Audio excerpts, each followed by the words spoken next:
Palmer, and I'm going to tell you a little bit what we do. So we started with a statement, a simple statement. We want to make the world a peaceful place to live in, you know? And whether it's between individuals or among communities, we, the Global Peace and Unity for Humanity, we are committed and driven to promote peace by supporting compassionate understanding of others, respecting assertion of needs, and collaborative dialogue in conflict. Our organization is not motivated by religion, race, or gender. We are trying to unify humanity as a whole. We have a vision, and that vision is a peaceful and united human race. And we will achieve that vision by raising awareness about matters that cause conflict among individuals and communities. What we do is always in the light of national and international law, and we plan to raise awareness through various mediums, whether it's educational seminars, virtual events, campaigns and promotions on print and digital media. Freedom of expression, which does, I think, set out very clearly the position as it is in the UK. Now, elsewhere, of course, there will be different ways in which the freedom of expression is set out in law. In the UK, the position is the following, and I'm just going to read from their briefing. They make the point, and you've made the point already. Freedom of expression is a fundamental right protected under the Human Rights Act 1998 by Article 10 of the European Convention on Human Rights, also protected under the common law. Protection under Article 10 extends to the expression of views that may shock, disturb, or offend the deeply held beliefs of others. But there are restrictions on freedom of expression, a point that you've underlined. Any such restrictions, the Equality and Human Rights Commission says, must always be clearly set out in law, necessary in a democratic society for a legitimate aim, and proportionate. Subject to these conditions, freedom of expression may be limited in some circumstances, and in particular does not protect statements that unlawfully discriminate against or harass or incite violence or hatred against any persons or groups, particularly by reference to their race, their religious belief, their gender, or their sexual orientation. No one can rely on the human right to freedom of expression to limit or undermine the human rights of others. Freedom of expression is protected more strongly in some contexts than others. In particular, a wide degree of tolerance is accorded to political speech and debate during election campaigns. It is, nonetheless, a criminal offence to stir up hatred on racial or religious grounds, or on the ground of gender or sexual orientation. Offensive or insulting language may also constitute harassment, either under the Equality Act 2010 or if directed at an individual under the Protection from Harassment Act. Well, you raised some very good questions. The things that you have described, attacks on mosques, attacks on people, incitement to hatred of Muslims or Christians or Hindus, all those things are clearly against the law in the UK. They are currently, in UK law, they are criminal offences. The question is whether those laws are being effectively enforced. But there is no doubt at all that they are offences. They are contrary to the law of the land, and those who are guilty of them have committed crimes and should be prosecuted and convicted and punished. I do commend the campaign and the GPUH campaign, and actually when I saw what GPUH stands for, which is Global Peace and Unity for Humanity, I can only think of the world, because the world is suffering now.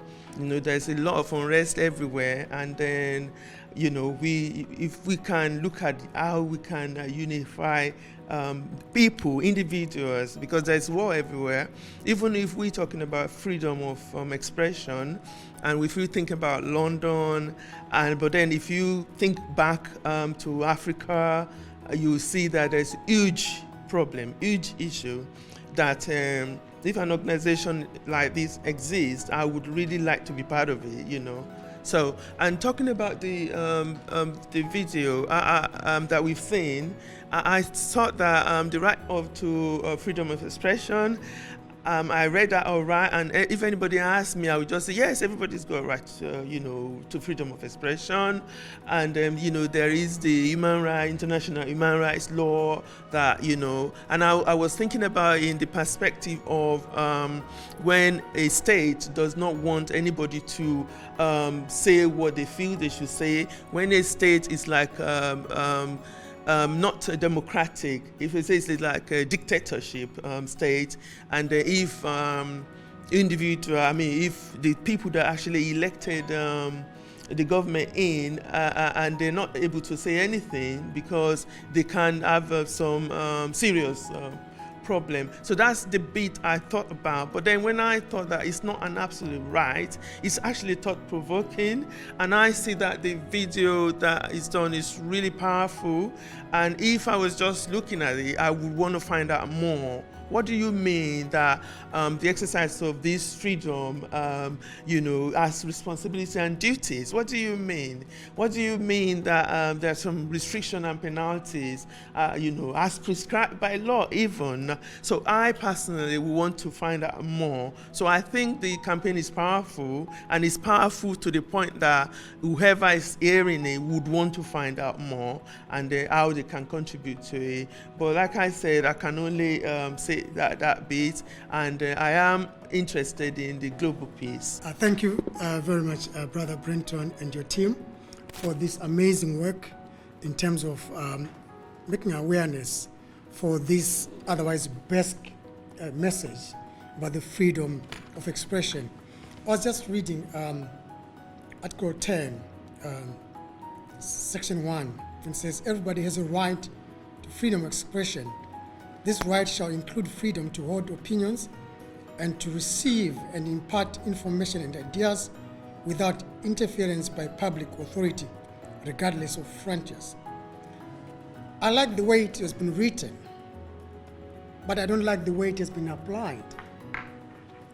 In 1986, I watched a comedy on television. It was about a class of people with learning disabilities, and they were in a class. So they were talking about this topic, and there was one guy from Russia and another guy from United States. The guy from Russia raised up his hand in the class and said, "There's freedom of speech in Russia." And everyone was clapping hands.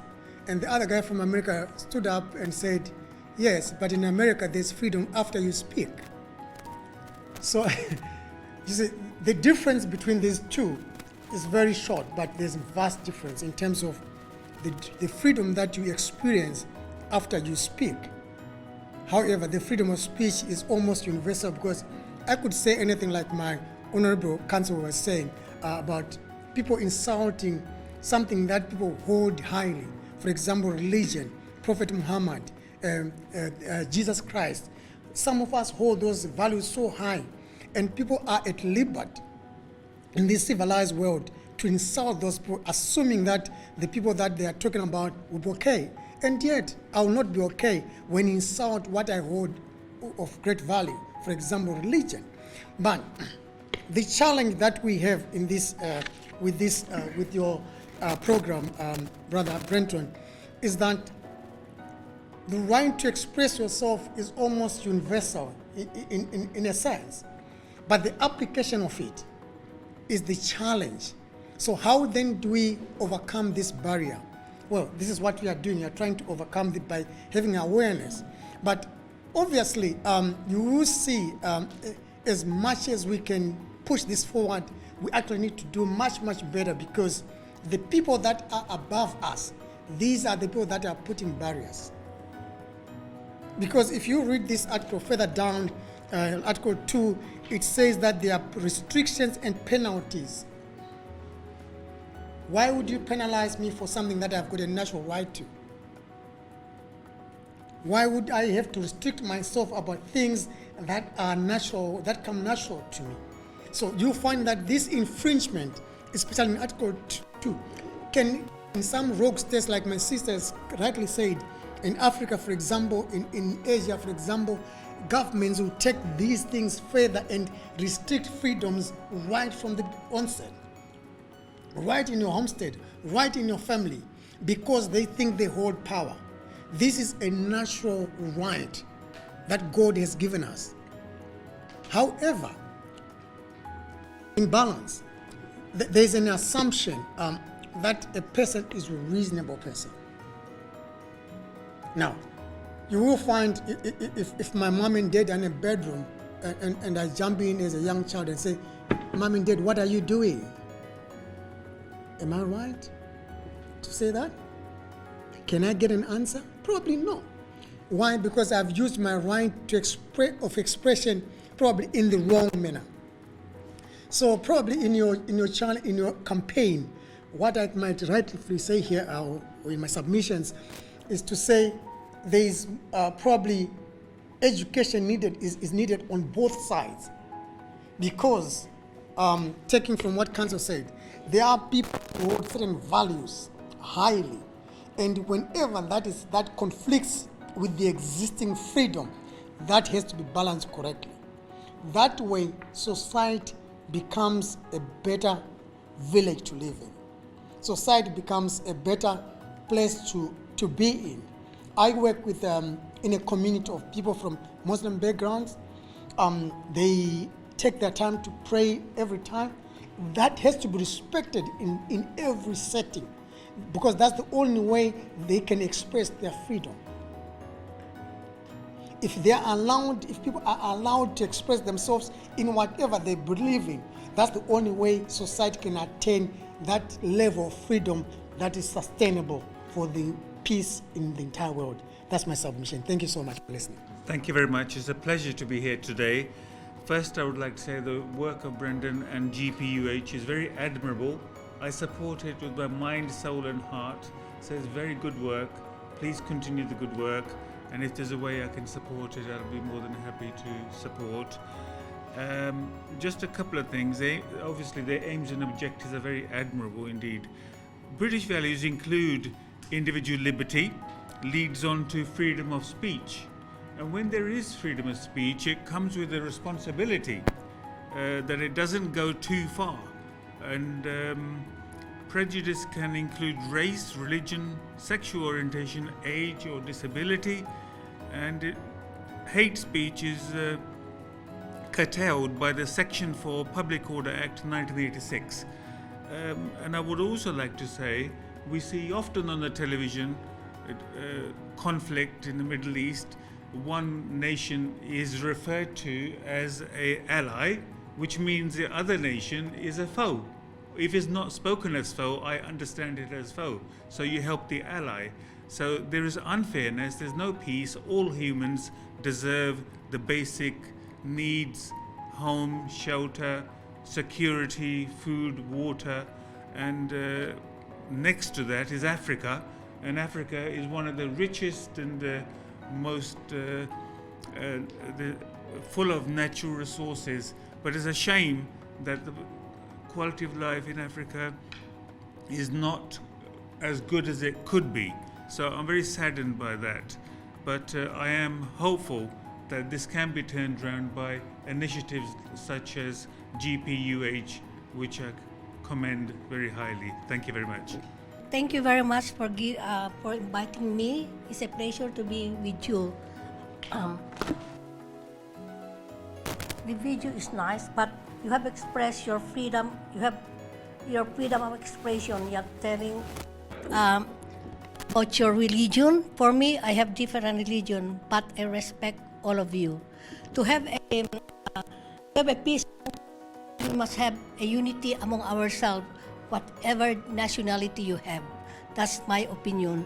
So, in order to have a peace among ourselves, we should have a respect each other. Respect what is your expression, respect your culture, respect whatever you say something. And then, thank you